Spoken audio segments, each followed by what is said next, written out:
Religion is a wonderful tool for the mind, wonderful tool for the sense of being a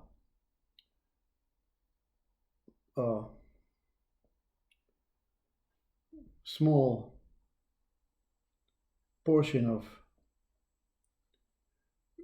God, or a small portion of life, just that born and death and that middle state of being the name, Religion doesn't promote you as Jesus, you see. Doesn't promote you as God. Hindus, they promote each as Brahman, which is a substitute, I wouldn't say a substitute for God, but a minuscule God, a reflection of God. You're reflecting the godly way when you're a Brahmin. You're reflecting the godly way when you're a Christian, But religion doesn't say, look at yourself in a deeper meaning, as if you could possibly be more than just a reflection of God, more than just a reflection of Jesus. Religion just scratches the surface of what God and Jesus is, because it doesn't invite you to look at your deeper connection with what they call Jesus or God, or even Buddha, whatever religion you follow. You don't have to follow Jesus and God. If you're following Jesus and God, you're on some sort of path where the dog is on the long lead and it's fast. It doesn't matter how fast you are. The dog is always ahead, in front of you, looking back at you. So that's what religion is for myself. An idea that God is up there, Jesus is somewhere, in my mind, in the book, in the Bible, in the words. You're in the words. You use the words. You're in consciousness. You are replicating this godly life. All of us are. Until some ego says, to hell with religion, to hell with science, to hell with atheism, follow the other side, just be powerful. Let's be God in a different way, in an ignorant way, you see. You see, both ways is looking for something that is not available to you. But it's the religious way, the availability of feeling good about yourself, knowing something that you cannot really embrace because he's up ahead in the lead. He's always looking around and saying, catch me if you can. So we can spend our life walking the dog. Great way to spend your life, But why not get a little poodle? Something that it can actually, sit on your lap at night. Why not follow the physical? Why not follow that what can be loved, instead of a book? Because the book can be loved, but the words they're very contradictory, very conflicting. So many religions have the same Bible and they say different things about the same thing. And that's why we have different dogs, you see, to make sure that we love everyone the same, you see. That's why we have different colors of people, to make sure that we love everyone as the same. Different nationalities, different intelligent levels, IQ levels, I'm better than them, he's better than them. What's wrong with them? They just didn't make the quiz show. They didn't make the grade, We have to compete, to be divisive, to make sure that we're separated. Because when we're separated, we can then go to church and feel separate from God and Jesus. And that's a circle of samsara life. It's to keep you from knowing Jesus and knowing God, and not just scratching the surface. How do you do it, you see? Because the priest will say, oh, I know God. Okay. And then he has to try, or she has to try and justify it to the congregation. They can't give you an actual geographical location. Because there is not one, is there? There's no geographical location. There's no dog at the end of the lead, you see? If it is, the lead is so far ahead, light years ahead. So we have a long journey taking the lead option. And really the umbilical cord option within, the Vishnu within, how long does the umbilical cord within go? I mean, how long was your umbilical cord connected to your mother when it was cut?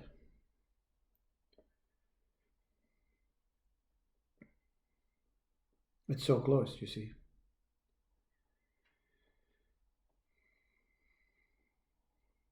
But the answer is within.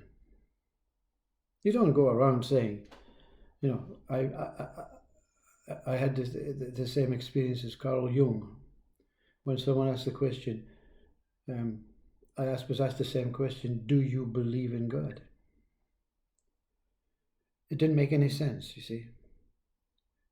To Jung, and I'm not saying I'm certainly not as intelligent and wise as this Carl Jung, who obviously also had the same experiences at 11 when you walk out of your body into consciousness, You walk out your body, you get a glimpse preview of what it's like, and then you say, I'm only 11, I have my whole life to discover first. I'll see you another date. And 40 years later, same date. Same waiting, God, Jesus, whatever you want to call it, saying, yeah, I'm still here. You kept your promise. So when I was asked the same question, do you believe in God? It didn't make any sense. It still doesn't make any sense. Because that what is within knows God. So it's like saying, do you believe in the cup? And anyone will say, no, you don't have to believe it. It's there. Yeah, it's there. It's real. You can touch it. So when you say, I know God, so the next question is, where is it? Where is he? Where is she? And then you really want to take a scalpel, a big sharp knife out and slit down your body and say, look, there it is. There it is. And even then they'll say, that's the organs. That's the stomach, that's blood, that's the heart. And then you say, yeah, that's good.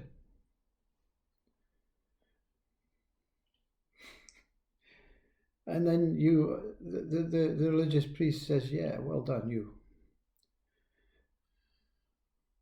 Because everything is good, you see? Everything is good. Every molecule, every atom. I call it consciousness. It cannot be destroyed. It cannot be touched. It's omnipotent, omnipresent. It is truly alive. And when the organs and the flesh and the body disintegrates and turns into some sort of diseased piece of rotting stuff under the ground, or fortunately burnt,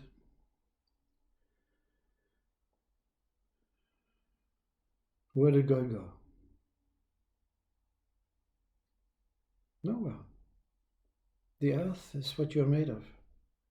The water, the foods, the nutrients, and the fire.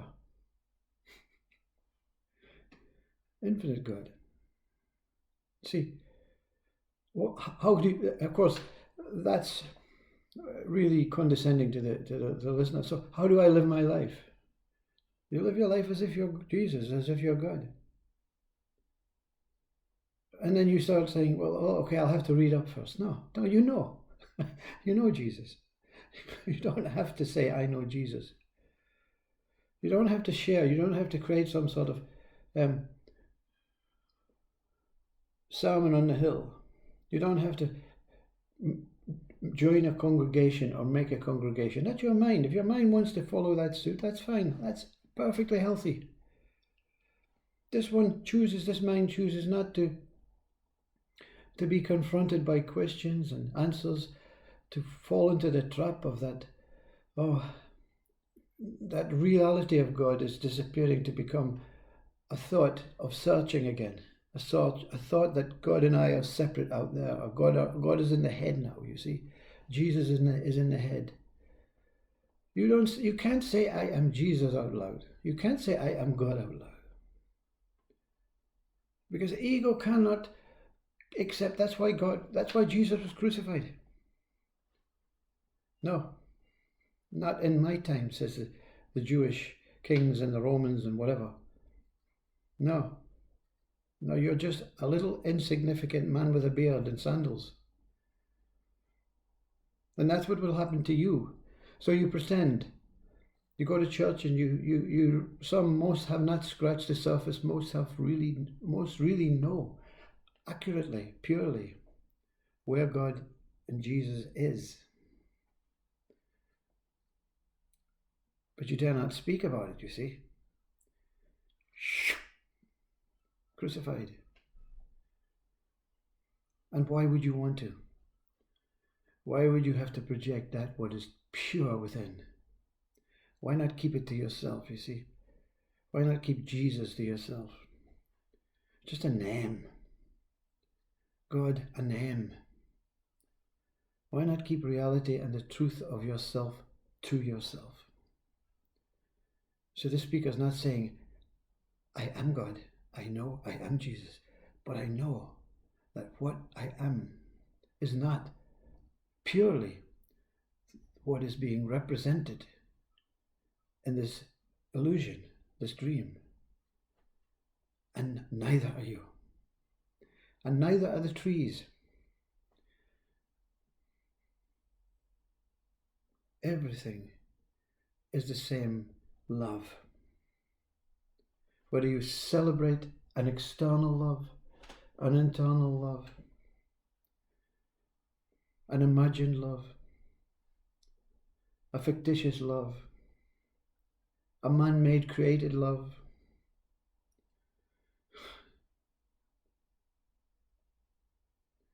none of these loves can supersede the love of being here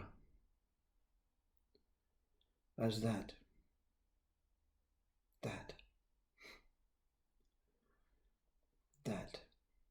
I am. There's no answer to this riddle. The answer is discovering the unanswerable. God and Jesus, unanswerable, unknowable to the mind, but inseparable to I. Inseparable to I. No prayers needed. Just gratitude. Gratitude for something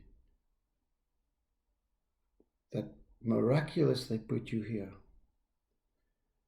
in a mystical and magical body so that you can experience everything as God,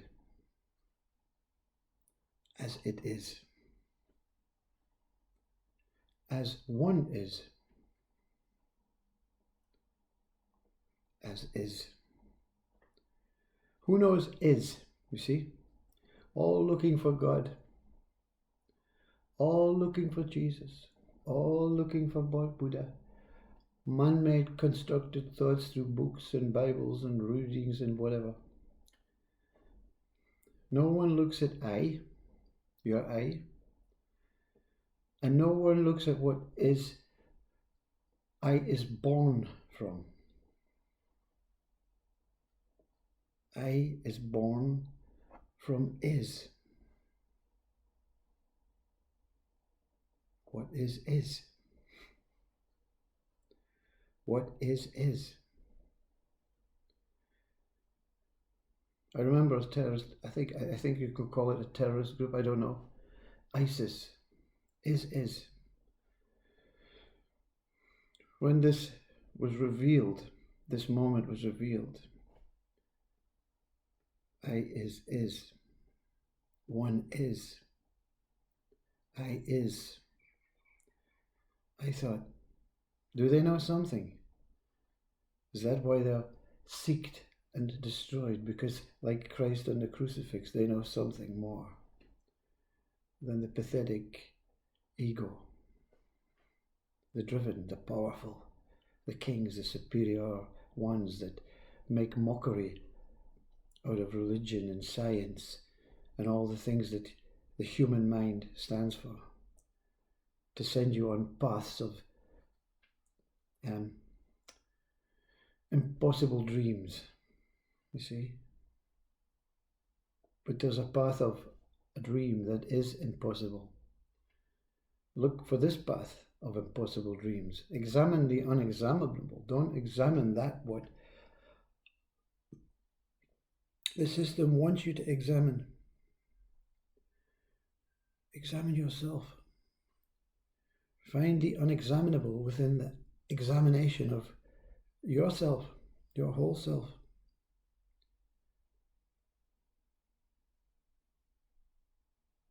And be free. Even free from is, ISIS. Another suggested path. Speaker saying, forget paths, forget religion, forget science, forget atheism, forget past, future, time, hopes, beliefs, attachments, associations, needs, desires, wants. Forget everything. And just be simply pure I, as I is. Namaste.